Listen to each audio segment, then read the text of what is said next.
They laughed at the black billionaire at a general's funeral, until the 4-star general saluted him. They started laughing the moment he stepped out of the Blacktown car. A sleek Bentley pulled up to the curb outside Arlington National Cemetery, but no one seemed to care. The man who exited wasn't dressed in a tailored suit with a visible brand name. No military medals adorned his chest. No entourage followed him. He wore a plain black suit, slim tie, and polished shoes. No flash, no fuss, just presence. The whispers began before he reached the cemetery gates. "Who's that supposed to be?" someone murmured behind dark sunglasses. "Probably some local pastor," a woman chuckled. "Wrong gate, buddy." Even the cemetery staff exchanged glances. One uniformed officer leaned over to the other and muttered, "That's not a face I've seen in the defense briefings." He didn't respond. He didn't even blink. Malcolm R. Hughes adjusted his cufflink, a small piece of titanium inscribed only with M.H. He nodded politely to the woman sneering in her pearl necklace and kept walking toward the VIP entrance, where a long row of white chairs had been arranged under a white canopy. A military brass band was tuning their instruments in the distance, and an honor guard stood ready for the casket of 4-star General Joseph Whitaker. And that's when the real trouble began. "Sir, excuse me. This entrance is reserved for close family and official guests," barked David Cross, the cemetery's assistant manager, stepping in front of Malcolm with arms outstretched like a gatekeeper to Olympus. Malcolm glanced at the man's laminated badge and simply said, "I'm here to pay my respects. I understand, but this section is not open to the public." "You can use the general viewing area." Cross pointed behind him toward the crowd already corralled behind velvet ropes. A couple nearby snickered. One man in a navy blue blazer leaned toward his friend and said, "I bet he thinks he's here to deliver something." "DoorDash?" Cross added with a plastic smile. "It's a military funeral, sir. I'm sure you understand." "I do," Malcolm said, voice calm. "Joseph Whitaker was my friend." Cross gave a quick, condescending laugh. "I'm sure he had many admirers." A few heads turned now. The conversation had caught the attention of those seated in the VIP area. Someone recognized the tone. Others just smelled drama. Malcolm remained composed. "I'll wait here." He stepped back from the entrance and stood silently, his hands folded in front of him. Inside the canopy, one of the aides in dress blues glanced at a sheet. Her eyes narrowed. She whispered something into a radio and slipped out toward the back. Cross had already turned away, ushering another guest through. He didn't see the general's daughter, Lieutenant Colonel Erin Whitaker, pause when she spotted Malcolm. Her breath caught. "Oh my God," she whispered. "You know him?" asked General DeWitt beside her. "That's Malcolm Hughes," she said. "My dad used to talk about him all the time." DeWitt blinked. "That's him?" The honor guard adjusted formation. The band began its solemn march. The flag-draped casket was slowly brought forward. All eyes turned to the center aisle.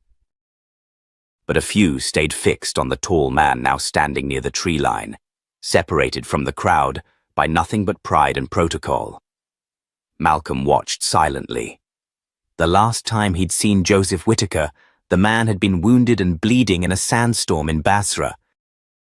Now, he was being lowered into the ground with 21 guns and full honors, and the man who saved his life stood uninvited behind a rope. Back in the present, the ceremonial folding of the flag began. A pause. Then a ripple.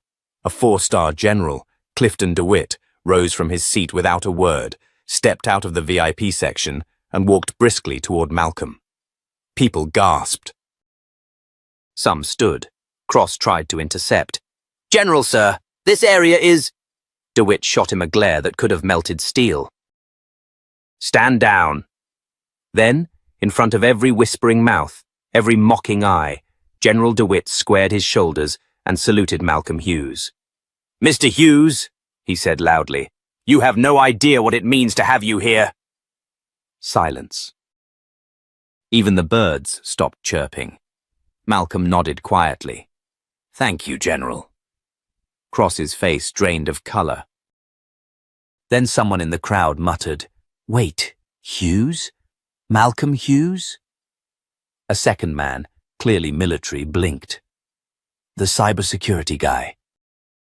"The billionaire?" Another whispered, "I thought he lived in Geneva or something." Phones began to come out. General DeWitt turned to the crowd and said, "This man saved General Whitaker's life during Operation Hammerstorm. Without him, we wouldn't even be having this funeral today. And I will personally escort him to the front row." He extended his arm. Malcolm looked around once, at all the faces that had dismissed him, mocked him, tried to reduce him to a stereotype, and then he placed his hand gently on DeWitt's forearm and stepped forward. Not a single soul dared whisper after that. They just moved aside, and Cross, he faded into the background, staring at the ground, his lips thin, his face pale. But the damage was done, because now the real story was about to begin. And Malcolm Hughes wasn't just a billionaire. He was a soldier, and he remembered everything. At precisely 7:45 a.m., Malcolm Hughes stood on the balcony of his Georgetown townhouse, overlooking the Potomac River. The city was quiet, the morning sun just starting to illuminate the marble monuments across the water. He sipped his black coffee slowly, his tailored shirt pressed to perfection, but without a single logo. His eyes, however, were distant, fixed not on the view, but on something much further away. His assistant, a young woman named Jordan, entered the room hesitantly. "Everything's ready, sir. The car will be here in 10. Malcolm didn't respond immediately. Instead, he set his cup down on the rail and let the breeze ruffle the edge of his sleeve. "Cancel the driver," he said quietly. Jordan froze. "Sir? I'll take the Bentley myself. No escort, no press. No security. Today isn't about that." "But Mr. Hughes, this is a full military state funeral." "People will be expecting—" "People can expect whatever they want," Malcolm interrupted gently. "I'm not going to honor Joe with cameras following me around like I'm trying to sell stock in the company." Jordan frowned but nodded. "Understood." Malcolm turned toward her, softening his voice. "I need to be seen as just a man today. No net worth, no boardroom. Just someone who's saying goodbye." She hesitated before stepping forward. "Are you sure they'll let you in? These things are tight." "And we both know the list matters." "They won't," Malcolm said, almost with a smirk. "And that's the point." Jordan tilted her head. "You want them to stop you?" "I want to see what kind of country I'm still living in," he said. "I want to know if a man's dignity only counts when someone else vouches for it." There was a long pause before she replied. "You could have just gone as the billionaire, you know. No one would have questioned a thing." Malcolm shook his head. "That's not who Joe respected." By 8:10, he was driving himself past the Lincoln Memorial, cutting through traffic with a quiet focus. As he stopped at a red light, a homeless veteran on the corner caught his eye. Malcolm rolled down the window and handed him a crisp $100 bill. The man blinked, stunned, and muttered, "Thank you, brother." Malcolm replied, "Thank you for serving," and drove on without waiting for acknowledgement. Inside the car, his phone buzzed. Texts, news alerts, stock updates, a Forbes notification about a possible merger deal. He shut it all off with one tap. Today wasn't about business. Today was about Joseph Whitaker. Years ago, back when Malcolm still wore the olive drab of a US Army technician, he'd been stationed with Whitaker during one of the most classified operations of the Gulf War. They had never intended to bond. Malcolm was young, brilliant, and black, a combination the army didn't always know what to do with. Whitaker, already a rising officer, was stern, by the book and white, the product of a long line of decorated soldiers. They clashed, at first, until one day in a dusty outpost just outside Basra, Malcolm's systems caught an encrypted message warning of an ambush. With no time to run it through channels, he went straight to Whitaker, who nearly dismissed him. "Sir," Malcolm had said, eyes burning with conviction, "I need you to trust me, right now." And for some reason, God, instinct or gut, Whitaker did. They rerouted the convoy. 10 minutes later, the original path exploded behind them in a plume of dust and shrapnel. From that day forward, Whitaker called Malcolm his sixth sense, but the army didn't promote him. In fact, months later, after submitting a report on internal data breaches involving his superiors, Malcolm was quietly discharged for breach of protocol. He didn't fight it. He knew better. He packed up, left the military, and disappeared. What no one expected was what he did next. Armed with nothing but a laptop and a brain built for war games and code, Malcolm founded Hughes Dynamics out of a one-bedroom apartment. Within 5 years, he was protecting top-tier national infrastructure. By the time he was 40, 3-letter agencies couldn't run a single cyber op without his input. But he never once gave an interview. No magazine cover. No Black Excellence feature. He declined every award that required public attendance. Until now, only a few powerful people knew the man behind the machine. Joseph Whitaker was one of them. And now, Whitaker was dead. Malcolm parked across the street from the cemetery, stepped out of the Bentley with slow, deliberate motion, and adjusted his tie. He didn't bring bodyguards, no photographers, no business partner trying to leverage the optics. Just him. As he crossed the street, a woman walking her dog looked at him twice. "You look familiar," she said. "Are you—" "No, Mom," he said with a smile. "Just here for a friend." By the time he approached the gates, the rest of the crowd was already arriving in waves. Senators, generals, CEOs. Malcolm blended in, unnoticed. Just another silhouette in black among marble and mourning. But what no one realized, at least not yet, was that the man they'd all laughed at just an hour ago, the one they blocked from entering the VIP section, the man they thought was a driver or a preacher or a mistake. He had built the encryption on the Pentagon's missile defense system. He had sat in a secure bunker with 2 presidents. He had warned generals of cyber attacks before they even made the news. And now, he stood at the edge of the crowd, his past buried, his future unreadable, simply waiting to honor the man who once trusted him when no one else would. The irony. Even in a cemetery full of power, Malcolm Hughes remained invisible. Exactly how he planned it. The military cemetery was wrapped in silence, broken only by the sound of dress shoes on pavement and the distant flutter of flags catching in the breeze. Rows of uniformed soldiers stood like statues, their faces expressionless, as the ceremony began.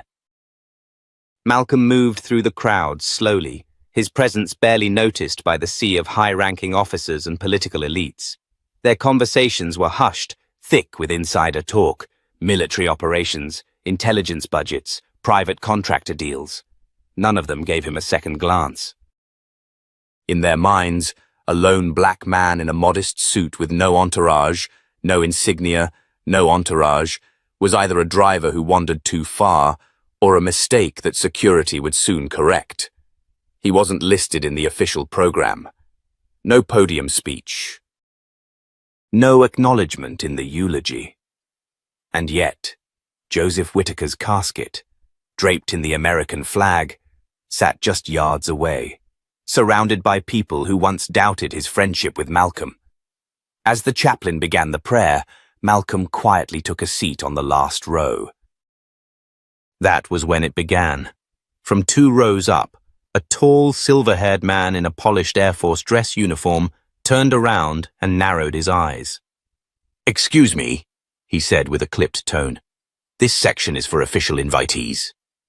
Malcolm met his gaze without flinching. "Understood." The man didn't move. "Do you have credentials?" "No," Malcolm replied simply. "Then I'm going to have to ask you to step back." "This isn't open seating." A woman nearby leaned over, whispering something into the officer's ear. She looked at Malcolm with distaste, as though he were an intruder at a private event. "He must have wandered in from the street," she said, her voice just loud enough for several people to hear. "I'm here to pay my respects," Malcolm said quietly. "That's not how this works," the officer snapped. "This isn't a public memorial." And we're on active military ground. The murmuring around them grew louder. Someone nearby chuckled and muttered, "He probably thinks this is one of those TikTok stunts." A younger Marine captain added, "Look, sir, we can escort you back to the public viewing area. You'll still have a clear view from there." Malcolm exhaled slowly and stood. "All right," he said, his voice calm. But as he turned to leave, another voice sliced through the tension. "Is there a problem here?" It was General Philip McAllister, retired but legendary. A four-star general who had once overseen NATO cyber operations. The kind of man who didn't speak unless absolutely necessary. His deep baritone and authoritative stride immediately drew eyes from every direction. The silver-haired officer straightened. "No problem, sir. Just maintaining protocol." General McAllister's eyes fell on Malcolm and stayed there. He studied him carefully, and a flicker of recognition passed through his weathered face. "You don't recognize him?" McAllister said, his voice low, almost amused. The officer blinked. "Sir?" General McAllister stepped forward. "This man," he said slowly, addressing the entire row now watching, "once designed a counter-cyber protocol that saved a carrier fleet in the Indian Ocean. If any of you had done your damn homework, you'd know the Pentagon ran a simulation last year, based entirely on his software." He turned to Malcolm and nodded once. "It's been a long time, Mr. Hughes." The silence was deafening. Malcolm offered a small nod in return. "General?" Then came the twist. General McAllister, standing tall in full-dress blues, lifted his hand and delivered a crisp, formal salute to Malcolm Hughes. Several jaws dropped. In military tradition, a salute from a general to a civilian was virtually unheard of. But this wasn't out of pity. This was out of respect. The silver-haired officer who had tried to remove Malcolm lowered his eyes. The woman who mocked him shifted uncomfortably in her seat, and the younger Marine who had offered to escort him away looked like he'd seen a ghost. Malcolm didn't bask in the moment. He simply nodded, turned, and quietly resumed his seat at the edge of the row. General McAllister leaned down to the silver-haired man and said coldly, "Next time you open your mouth, make sure you know who you're speaking to."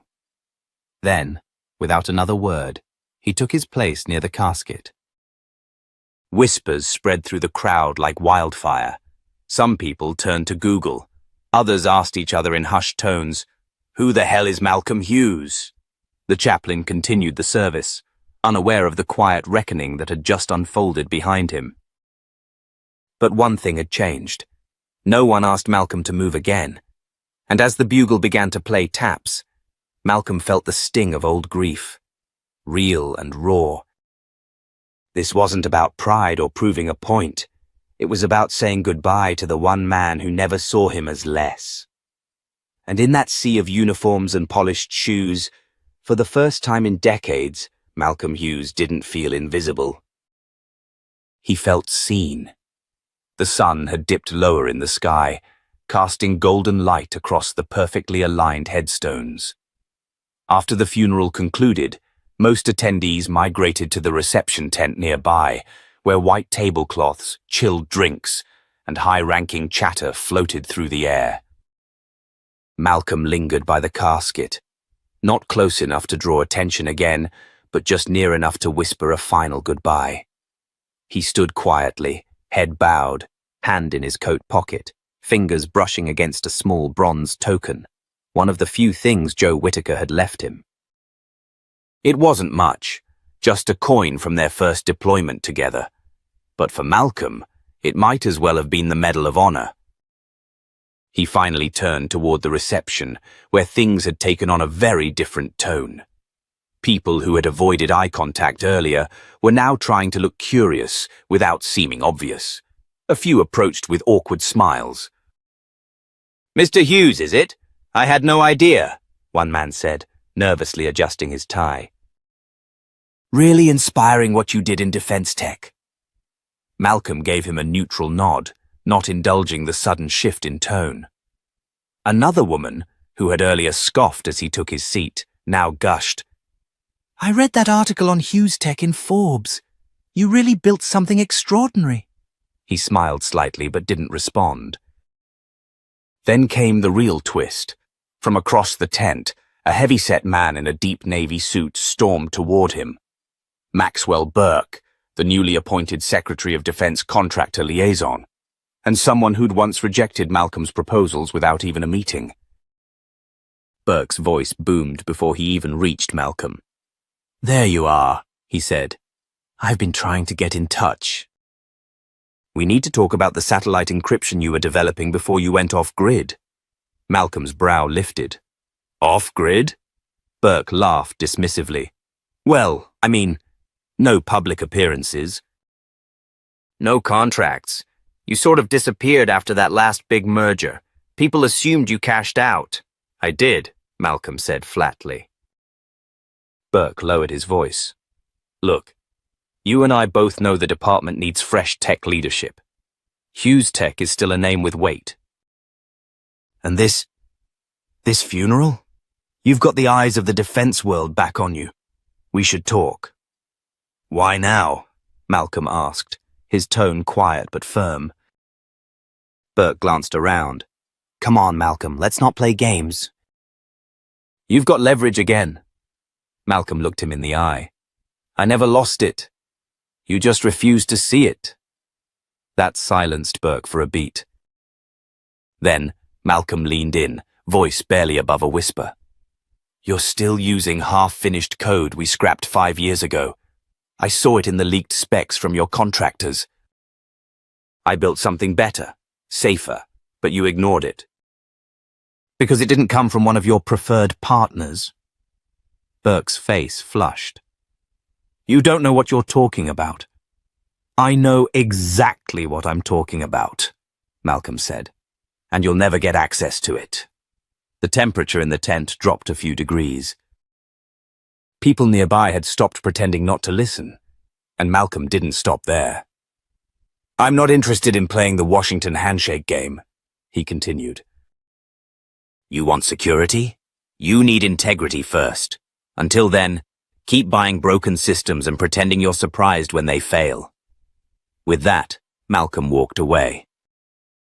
But he didn't leave alone. General McAllister caught up with him a few moments later, a wry grin on his face.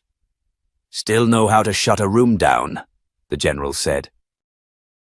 "I never did like receptions," Malcolm replied. They walked toward the edge of the cemetery, where Malcolm's black Lincoln waited, parked away from the chaos. "You know," McAllister said, "Joe would have loved that." Malcolm's expression softened. "I didn't come here to be recognized." "No," the general said. "You came here to be remembered." A quiet pause settled between them. Then Malcolm added, "I stayed out of the spotlight on purpose. People respect power more than principle these days. I wanted to prove that principles could still shake rooms." The general nodded slowly. "And they did." But just as Malcolm reached for the car door, another voice called out, "Sir?" He turned. A young soldier, barely 20, stood a few feet away, eyes wide with nervousness. I just wanted to say thank you," he said, "not just for what you built, but for today." I've been dealing with stuff in my unit. Race stuff. It's been hard. Malcolm looked him in the eye. It always is. But don't confuse silence with weakness. The soldier nodded, swallowing hard. As Malcolm climbed into the back seat, the weight of the day began to settle in his chest. He hadn't planned to challenge a defense official, deliver a public lesson in humility, or be saluted by one of the highest-ranking generals in the country. But maybe that's what Joe would have wanted. Not a quiet goodbye, but a reckoning. And Malcolm Hughes wasn't done yet. Malcolm leaned against the cool glass of his penthouse window overlooking the Potomac. Below, Washington buzzed in the late evening traffic, blissfully unaware of the storm gathering above them. His conversation with Burke had spread like wildfire among the defense elite. Calls flooded his assistant's inbox, media requests, military interest, and even a private dinner invite from the Vice President's Chief of Staff. But Malcolm wasn't celebrating. He stood alone, a whiskey glass in hand, untouched. Across the room, the television played on mute, a defense panel arguing about systemic gaps in military tech, referencing unnamed private innovators as the potential key. His name wasn't mentioned, but he knew. Everyone in that room knew. The Hughes name was once again a force. He turned toward his desk, where an old folder lay open, handwritten notes from Joe. Tactical briefings, ethics reminders, scribbled jokes only they would get. One page caught his eye. Joe had written it years ago after a botched mission in Libya. "We follow orders, but never forget who we serve." The page trembled slightly in Malcolm's hand. That mission had almost cost them both their lives. But more than that, it had shown Malcolm what kind of man Joe was. Loyal to people, not systems. The phone buzzed. "Caller ID, General McAllister," he answered. "Yeah? We have a situation," McAllister said immediately. "Burke's not taking yesterday lightly. He's twisting it into an attack on national security. He's implying you leaked military vulnerabilities by speaking about the software publicly." Malcolm exhaled sharply. "That bastard." "Congress is asking questions. And Malcolm, it's not just about your speech. There's chatter they're going to open an investigation into Hughes Tech's early contracts, looking for anything they can spin. They want to smear me before I step back in," Malcolm said. "They want to destroy you before you can lead," McAllister corrected. Malcolm clenched his jaw. "Let them come." But just as he hung up, another call buzzed through. This time, Chloe Marshall, a longtime Hughes Tech cybersecurity lead, and one of the few Malcolm trusted implicitly. "Chloe, what's wrong?" "You need to see this," she said, her voice low and urgent. "There's a whistleblower file spreading through private channels, signed anonymously. It links a buried Pentagon contract from 6 years ago, one tied to Joe's last deployment." Malcolm's heart dropped. "Joe's file," he said. "That was sealed. It was classified as an intel blackout." "Exactly," she replied. "Except someone reopened it last week, and the edits in the metadata, they were made on a DoD terminal linked to Burke's department." Malcolm froze. "You're saying they're using Joe's record to frame something?" he asked slowly. Chloe hesitated. "They're suggesting Joe falsified reports, that he doctored data in his final report to justify an extraction, but the timeline doesn't add up. And I pulled the logs. Joe's original files had digital signatures, but the versions they're spreading now, those are forgeries." Malcolm's voice was cold. "They're going after his name to get to me." "They're afraid of what you might expose if you come back into this world," she said. "Joe was working on something bigger, wasn't he?" "Yes," Malcolm whispered, gripping the edge of the desk. "He had proof of an internal cover-up, but he died before he could present it." "And now they're rewriting history." Silence. Then Chloe added, "You need to fight this publicly." "Not yet," Malcolm said. Let them think I'm retreating. But when I hit back, I'm bringing everything. Later that night, Malcolm stood in front of the mirror in a crisp black suit. He hadn't worn it in years, not since Joe's wedding. The funeral had reignited something deep, not just grief, but purpose. Before stepping out, he pulled a hidden drawer from his desk and retrieved a sealed flash drive. Inside it, the original files Joe had sent him before his death, encrypted, classified, and damning. He whispered, "I told you I'd protect your legacy." Then he left for his next move. Not a boardroom, not a briefing, but a meeting with a journalist. Someone he trusted. The truth was coming. And it wouldn't just vindicate Joe. It would burn everything Burke had built. The cold wind cut through Arlington like a whisper from the past. Malcolm stood outside the Capitol building, his shoulders squared, his jaw clenched. He had just left a meeting with a Senate aide who confirmed it. An official inquiry into Hughes Tech was underway. The pretense was national security review, but everyone knew it was retaliation. As he crossed Constitution Avenue, flashes went off. A small group of reporters had been waiting.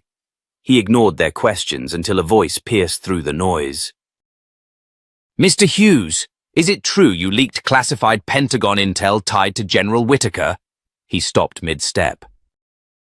His eyes locked on the journalist who had spoken, Stacey Monroe, a correspondent with the Ledger, and the person he had anonymously tipped days earlier.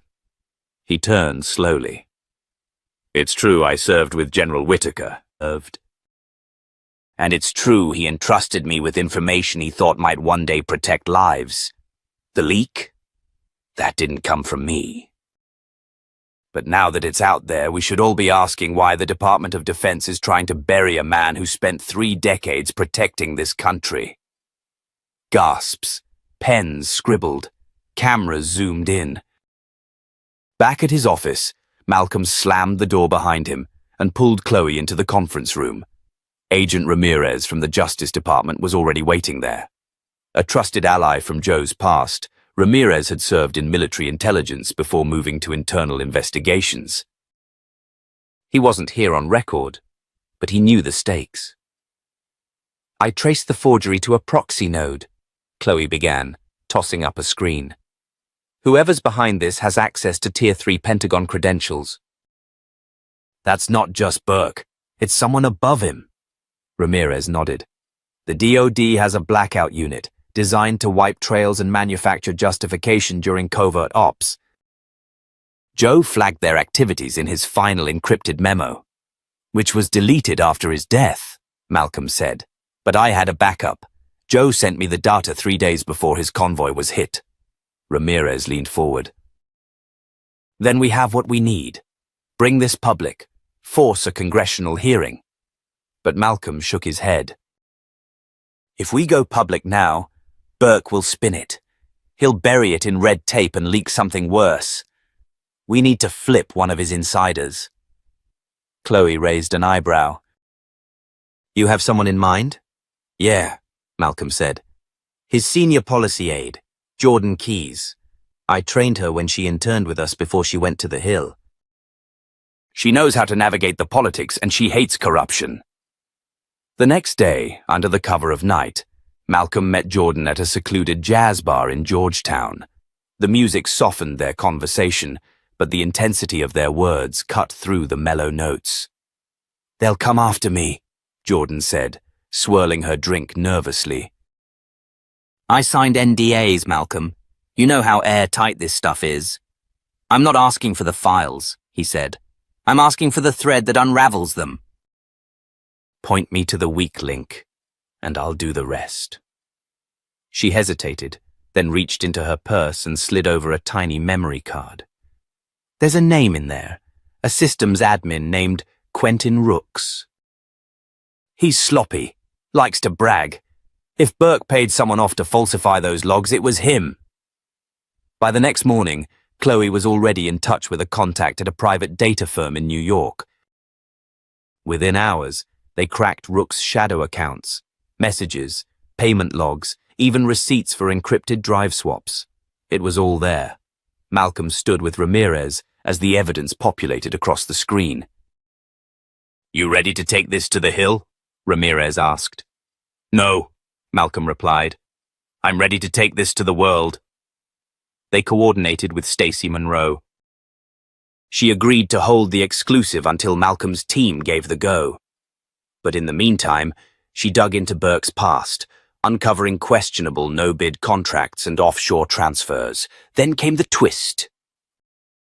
Just as Malcolm prepared for the media storm, Burke launched a preemptive strike. CNN ran a live segment. Sources confirm Hughes Tech under criminal investigation for misuse of classified data. Burke appeared on screen, grave-faced, condemning private contractors who think patriotism is a PR strategy. Malcolm didn't flinch. Instead, he called a press conference. With reporters packed into the Hughes Tech atrium, Malcolm walked up to the podium, held up the flash drive Joe had sent him, and said, "This drive contains the final report of General Joseph Whitaker. He died believing the truth would never come to light. Today, that changes." He projected the report onto a screen behind him. Joe's voice, recorded in a secure message, played over the speakers. "If you're seeing this, it means the system failed to stop them. But maybe, just maybe, Malcolm didn't." The room froze. Reporters whispered. Cameras clicked. The world shifted. Malcolm continued. "These aren't claims, they're proof. Emails, logs, payments. Forged records. This isn't about my company. This is about a system that punishes integrity and rewards silence." He paused. "And I won't be silent." That night, the story exploded across networks. Burke's name trended, followed by Joe Whitaker and Malcolm Hughes. Inside the Pentagon, emergency meetings were called. One senator tweeted, "We need a special counsel." Outside Hughes Tech HQ, crowds gathered. Veterans, activists, everyday people? Not because of the scandal, but because one man refused to let his friend be erased, and Malcolm wasn't done yet. The storm didn't come quietly. It thundered across Washington. Within 48 hours of Malcolm's press conference, major media outlets were dissecting every line of Joe Whitaker's final report. Hashtags flooded social media. People weren't just angry, they were awakened. But behind the scenes, retaliation brewed fast. On the third morning, Malcolm's company's servers were breached. Chloe barely contained the panic in her voice as she burst into his office. "We're under attack. Someone's trying to wipe our entire internal network." I traced the IP to an encrypted cluster that's usually used for Black Ops activity. This isn't just a random hit. It's government level. Malcolm didn't blink. "Pull everything offline." "Go dark. Backups? Triple encrypted. I already initiated a remote mirror to a satellite server in Iceland." As they raced to lock things down, a knock echoed from the office door. It was Ramirez, this time not alone. Flanking him were two men in dark suits with DHS badges and an urgent tone. "They've issued a sealed indictment," Ramirez muttered. "They want to arrest you on federal charges, unauthorized possession of classified material, interference in an active investigation, and endangering national security." "Are you kidding me?" Chloe barked. "He's the one who exposed corruption." "They're not trying to convict him," Ramirez said grimly. "They're trying to shut him up." Malcolm leaned on the desk, breathing slowly. Then he straightened. "Let them come. But we make sure the story stays alive, no matter what happens to me." Within hours, Malcolm was taken into federal custody. The arrest was swift and quiet. No cameras, no fanfare, just a black SUV pulling away from the Hughes Tech campus like a shadow swallowing the light. But Chloe wasn't about to let him disappear. She called in every favor she had. Former law clerks, whistleblower advocates, even a sympathetic federal judge who once owed Joe Whitaker his life. Together, they filed a motion for a public hearing and pushed for an emergency injunction to unseal all classified files related to Project Vantage. Meanwhile, inside a sterile holding room, Malcolm faced his interrogators. One of them, a granite-faced man with a clipped tone, slid a folder across the table. "You should have stayed in your lane, Mr. Hughes." "What you did? That's espionage." Malcolm didn't flinch. "What I did was tell the truth." The man leaned forward. "You're not untouchable. We can ruin you, your company, your legacy." "Then you better start digging," Malcolm said, "because I've got more buried than you'll ever find." Outside, Chloe and Ramirez held a press briefing, and this time, the public wasn't just watching, they were marching. Protests sparked across D.C., filled with veterans holding signs with Joe's photo and 3 simple words: "Tell the truth." Then came the twist that changed everything. Jordan Keyes, the former aide who had once passed Malcolm a name, showed up on national television. "I can't stay silent anymore," she said live on MSNBC. "I was part of the inner circle. I know what Secretary Burke did. I know what they covered up. And I know Joe Whitaker was killed because he got too close to the truth." Her confession sent shockwaves. A congressional emergency session was called. Within hours, subpoenas were flying. Secretary Burke tried to issue a denial, but the evidence now included signed authorization memos, burner phone logs, and secret travel records showing he had personally met with arms contractors flagged in Joe's final report. The tide turned.